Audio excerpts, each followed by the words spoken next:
Hello. Still never figured out what people find so fascinating about this shirt, but it's kind of weird. Kind of is like a psychedelic camouflage blue. You know, if you go on any of the Reddit sites, which I'm not a member of Reddit at all, I actually cannot stand Reddit, or any of the physics forums, actual genuine PhDs and post-grad people there, they actually can't stand Tesla. They call him a quack, a loon, anything awful you can think of. You know, the guy with 200 plus inventions, patents, actually more inventions than patents, of course, I take that back. It's quite fascinating. I'd like to go over some of the secrets of Tesla and point out his his 1 and 2 great discoveries. Actually, however, Tesla later in his life said his most fascinating discovery was that of rotating magnetic fields. Not as an AC generator, he actually said, but the discovery of rotating magnetic fields, which of course is not an invention, but rather a discovery. By the way, Nikola Tesla never defines magnetism specifically. If he ever did, then that exists in some government archive that we don't have access to. By the way, these same fools on Reddit, physics forums, whatnot, and I've been reading for decades now, they think that non-phenomena is not the realm of physics, but what they fail to understand is, of course, fields and energy, which they've never, ever been able to define. They never at any point in time.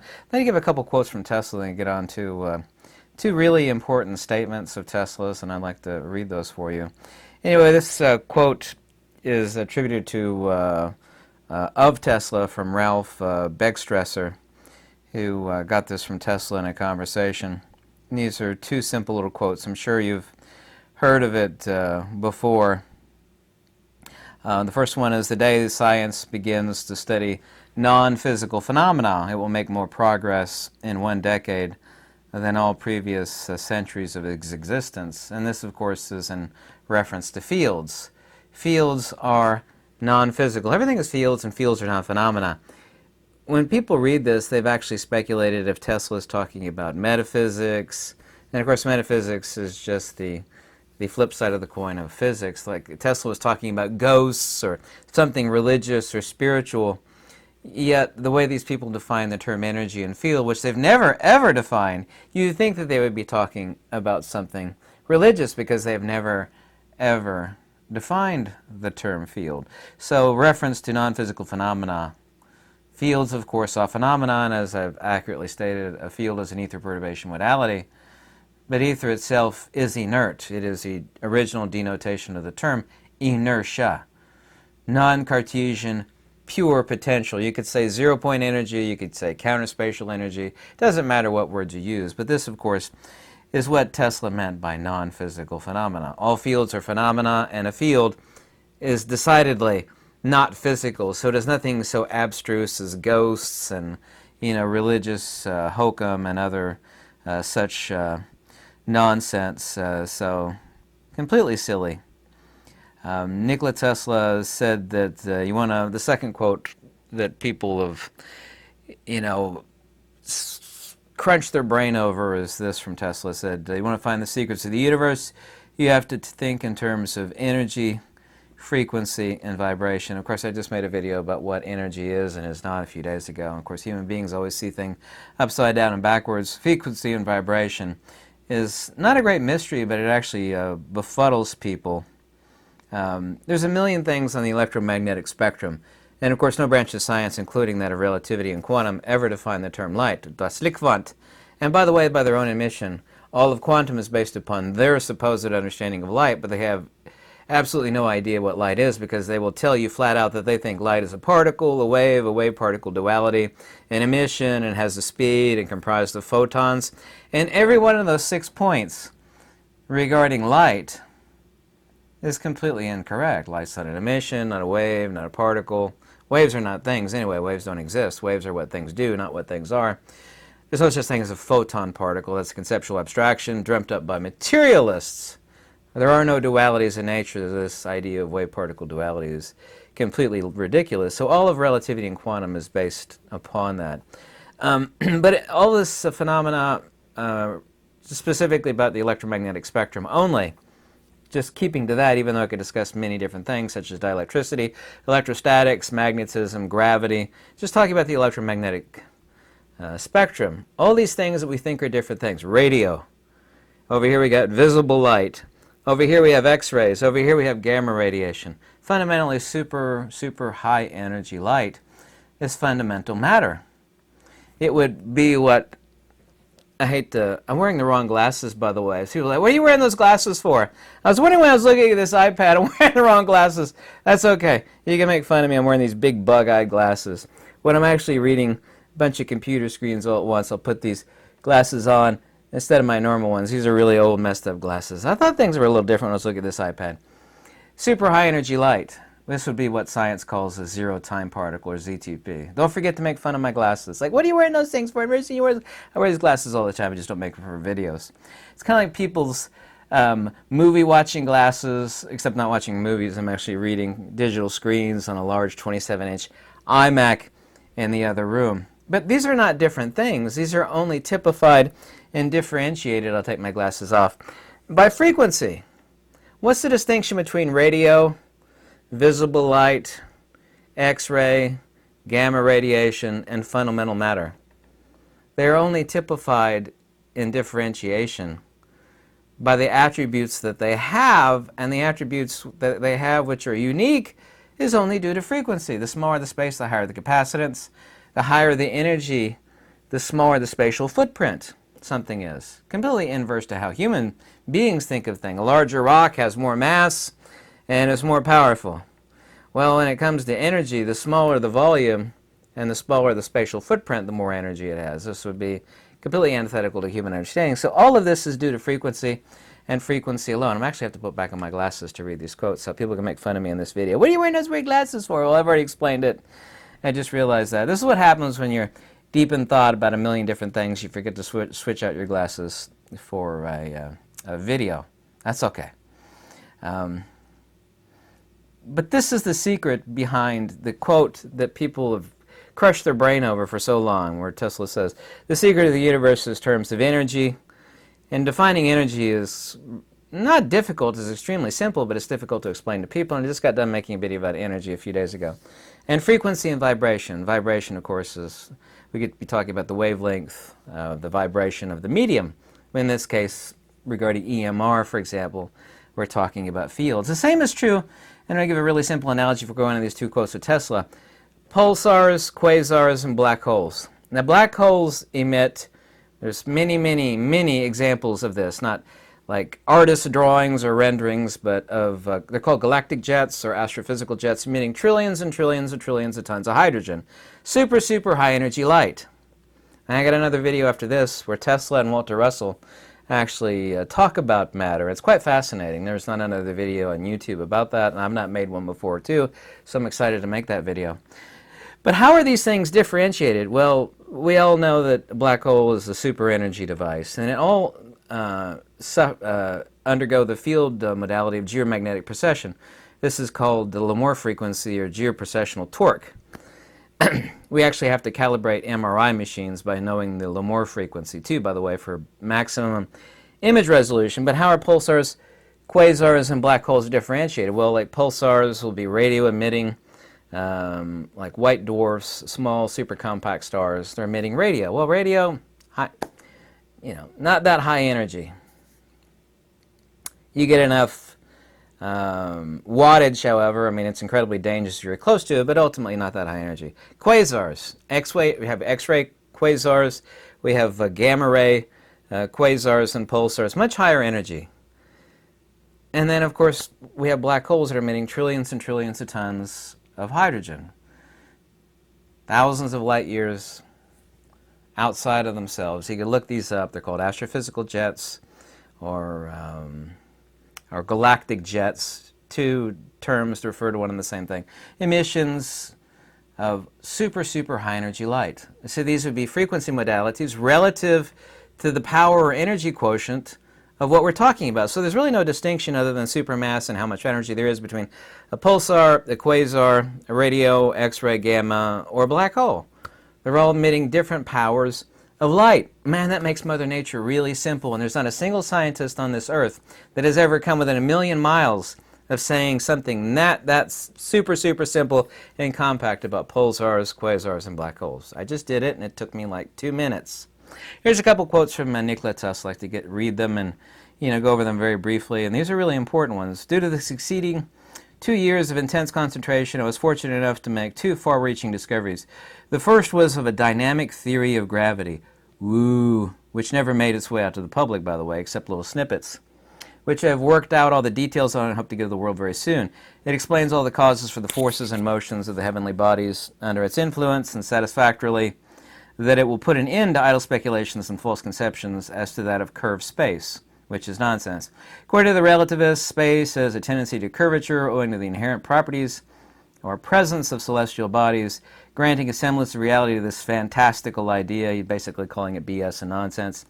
It is still self-contradictory. Every action is accompanied by equivalent reaction, and the effects of the latter are directed toward the directly opposite to those of the former. Supposing that the body acts upon the surrounding space, causing curvature, same. It appears to my simple mind that the curved space must react on the bodies and producing opposite effects, straighten out the curves. Since action and reaction are coexistent, simultaneously coexistent, he means, it follows that the supposed curvature of space is entirely impossible. But even if it existed, it would not explain the motions of the bodies as observed. Only the existence of a field of force or forces can account for them, and in its assumption dispenses with space curvature, the idea of space curvature vis-a-vis relativity and quantum. All literature on this subject is futile and destined to oblivion. So are all attempts to explain the workings of the universe without recognizing the existence of the ether and the indispensable function it plays in all phenomena. And lastly, my second discovery was a physical truth of the greatest importance, as I searched out scientific records, more than 6 languages for a long time without finding the least anticipation. I consider myself the originator of this discovery, of this truth, which can be expressed in the statement that there is no energy in matter other than that it receives from its environment, i.e. the ether. And I'll actually have a second video on this, and this gives light on the origin of matter, so on and so forth. On my 79th birthday, I made a brief reference to it, but its meaning and significance have become clearer to me since then. It applies rigorously to molecules and atoms, as well as the largest heavenly bodies, and to all matter in the universe for in its phase of existence, from the very formation to ultimate disintegration. A few words will be sufficient in support of this contention, meaning of mine.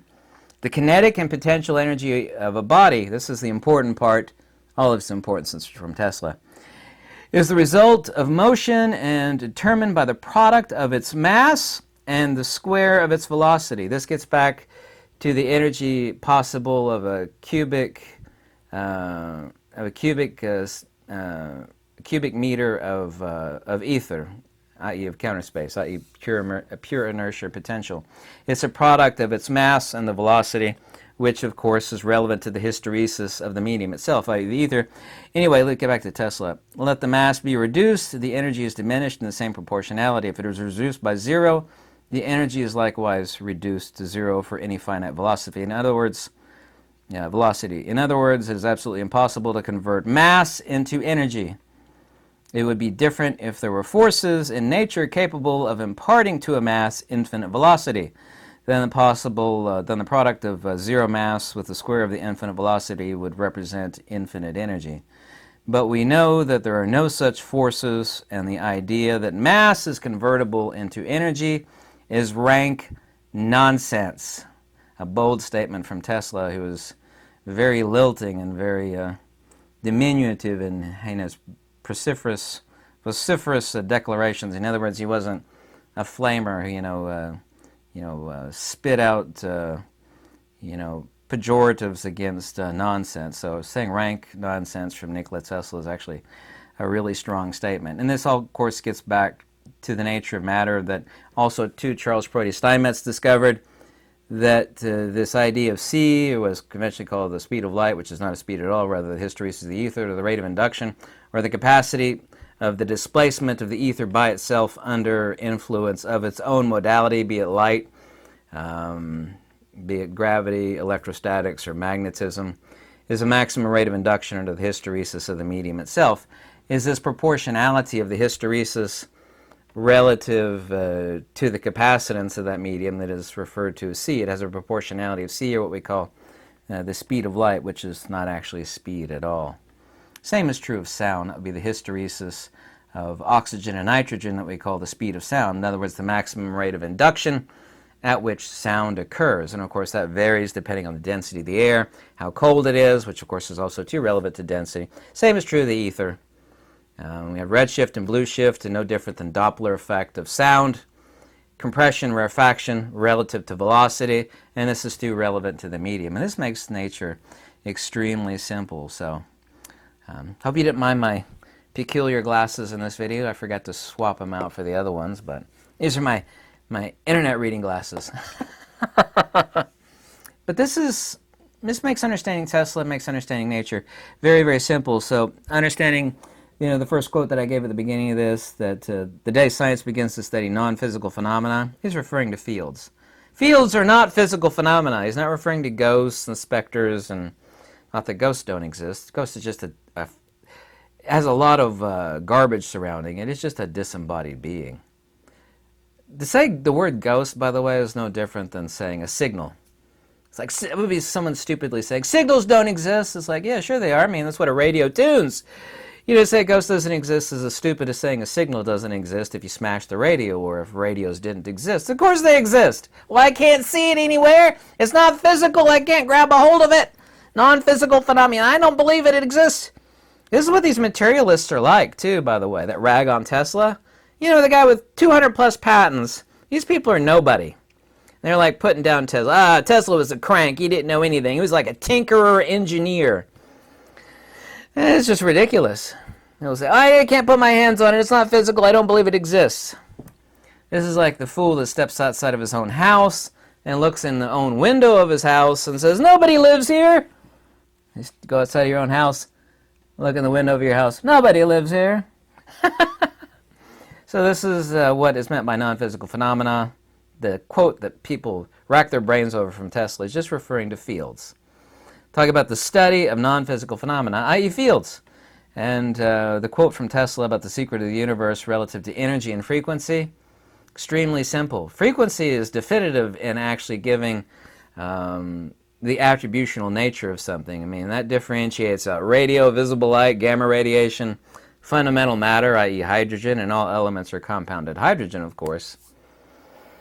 These are all typified and differentiated only in frequency.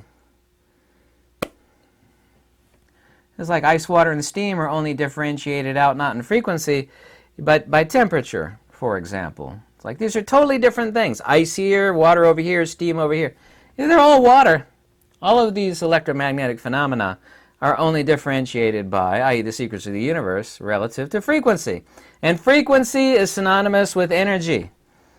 Higher the frequency, the greater the energy, i.e. the capacitance thereof, but the smaller the spatial footprint, which tells you a lot, and is, of course, another one of many thousands of affirmations of the ether.